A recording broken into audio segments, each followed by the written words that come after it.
Alors, comment un pays redessine-t-il totalement sa zone d'influence au XXIe siècle? Bienvenue dans ce décryptage de la stratégie multiforme d'une puissance mondiale en pleine ascension et surtout des défis numériques ultra-modernes qui l'accompagnent. Aujourd'hui, la géopolitique, ce n'est plus seulement une affaire de frontières tracées sur une carte ou de vieux traités poussiéreux. Non, les vrais enjeux actuels brassent des milliards en investissements, redéfinissent la stabilité d'un continent entier et ouvrent un front complètement inédit où le béton des infrastructures de pointe percute de plein fouet les algorithmes de la guerre de l'information. C'est fascinant, parce que comprendre cette trajectoire vers 2030, c'est comprendre exactement comment s'exerce le pouvoir moderne.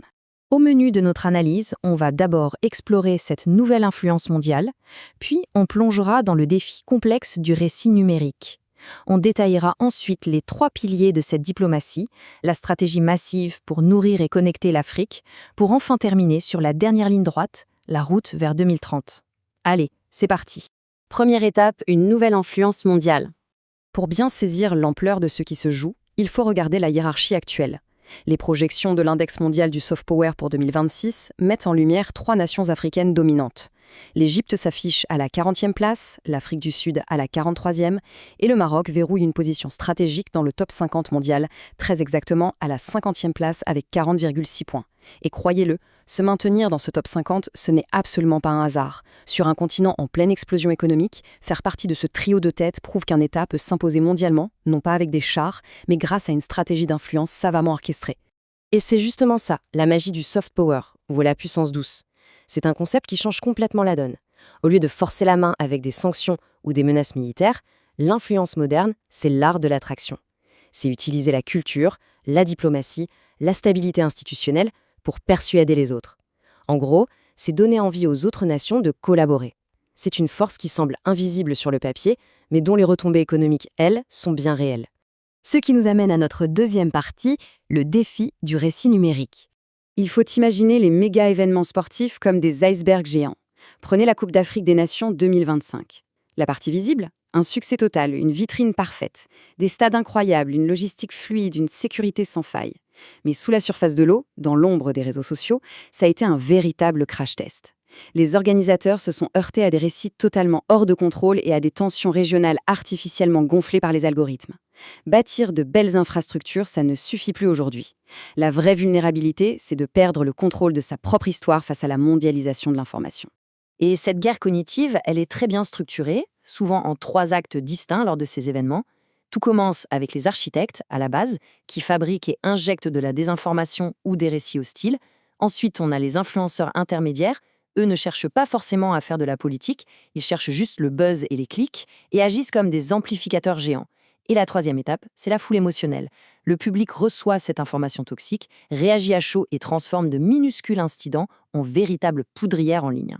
Les chiffres derrière ce phénomène font d'ailleurs froid dans le dos et montrent exactement pourquoi la haine numérique est devenue un modèle économique.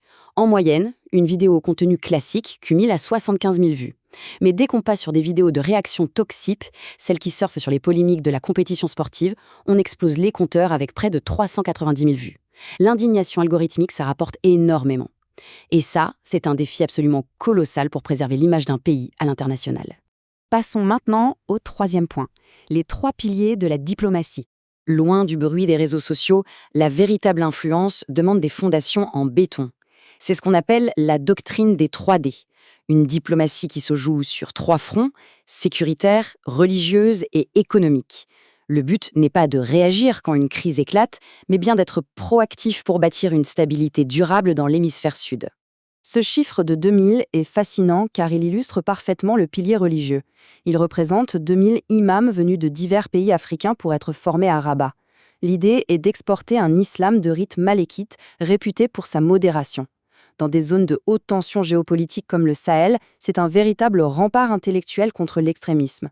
Une stratégie de fond, brillante, qui mise tout sur l'encadrement spirituel pour garantir la sécurité. Sur le plan économique, le ciblage est chirurgical. Un impressionnant 97% des investissements directs étrangers du pays en Afrique va directement vers les nations subsahariennes. C'est une asymétrie complètement assumée. L'objectif est de cimenter des partenariats durables, des banques aux télécoms, exactement là où le potentiel de croissance est le plus explosif.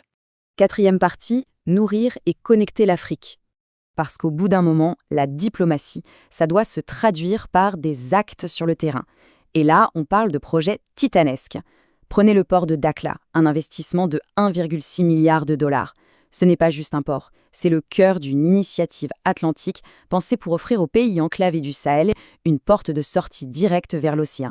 Ajoutez à cela des victoires institutionnelles comme la résolution 2797 de l'ONU et l'ouverture de 29 consulats étrangers dans les provinces du Sud, on voit bien que les corridors économiques s'alignent parfaitement avec la reconnaissance diplomatique.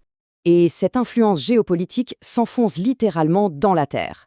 Fini l'époque où l'on se contentait d'exporter des matières premières brutes. Le géant des phosphates, l'OCP, a complètement changé son fusil d'épaule en abandonnant les engrais génériques. À la place, il déploie des cartes nutritionnelles de haute précision, taillées sur mesure pour 50 millions d'hectares de sols africains. C'est de la véritable science agronomique pour garantir la sécurité alimentaire. Et les résultats de cette diplomatie des engrais sont tout simplement spectaculaires. L'impact sur les récoltes est incontestable. On observe une hausse de 25% sur les rendements du maïs en Tanzanie. Et pour le teff, une céréale cruciale en Éthiopie, c'est une explosion des rendements de 113%. Ce n'est plus juste de la belle théorie diplomatique, ce sont des tonnes de nourriture en plus pour des millions de personnes. Bien sûr, soutenir une telle expansion demande des fonds massifs. C'est ici que ce chiffre de 122 milliards entre en jeu. 122 milliards de dirhams, c'est ce que transfère la diaspora annuellement. L'enjeu majeur de ce nouveau pacte économique est de transformer cette manne financière. Plutôt que de financer uniquement la consommation courante, l'objectif est d'orienter ces milliards vers des investissements productifs, des start-up et de la haute technologie. Un vrai changement de paradigme. On arrive à notre dernière partie, la route vers 2030. Tous ces chantiers, toutes ces stratégies convergent vers un horizon très clair, un véritable examen de passage. Tout a commencé en 2025, avec la Coupe d'Afrique des Nations qui a mis en lumière les fameuses failles du récit numérique. Ces leçons nous amènent à 2026, avec la création de la Fondation Maroc 2030, chargée d'assurer une gestion indépendante. Et le point culminant de tout ça, 2030 bien sûr, avec la co-organisation historique de la Coupe du Monde de la FIFA, avec l'Espagne et le Portugal. C'est là que l'ensemble du dispositif logistique, sécuritaire et diplomatique sera mis à l'épreuve à une échelle planétaire. Pour conclure cette analyse, il y a une question primordiale qu'on est en droit de se poser. L'année 2030 sera-t-elle mémorable grâce à la beauté de ses stades en béton, ou bien marquera-t-elle le véritable triomphe d'une nation sur sa propre souveraineté numérique?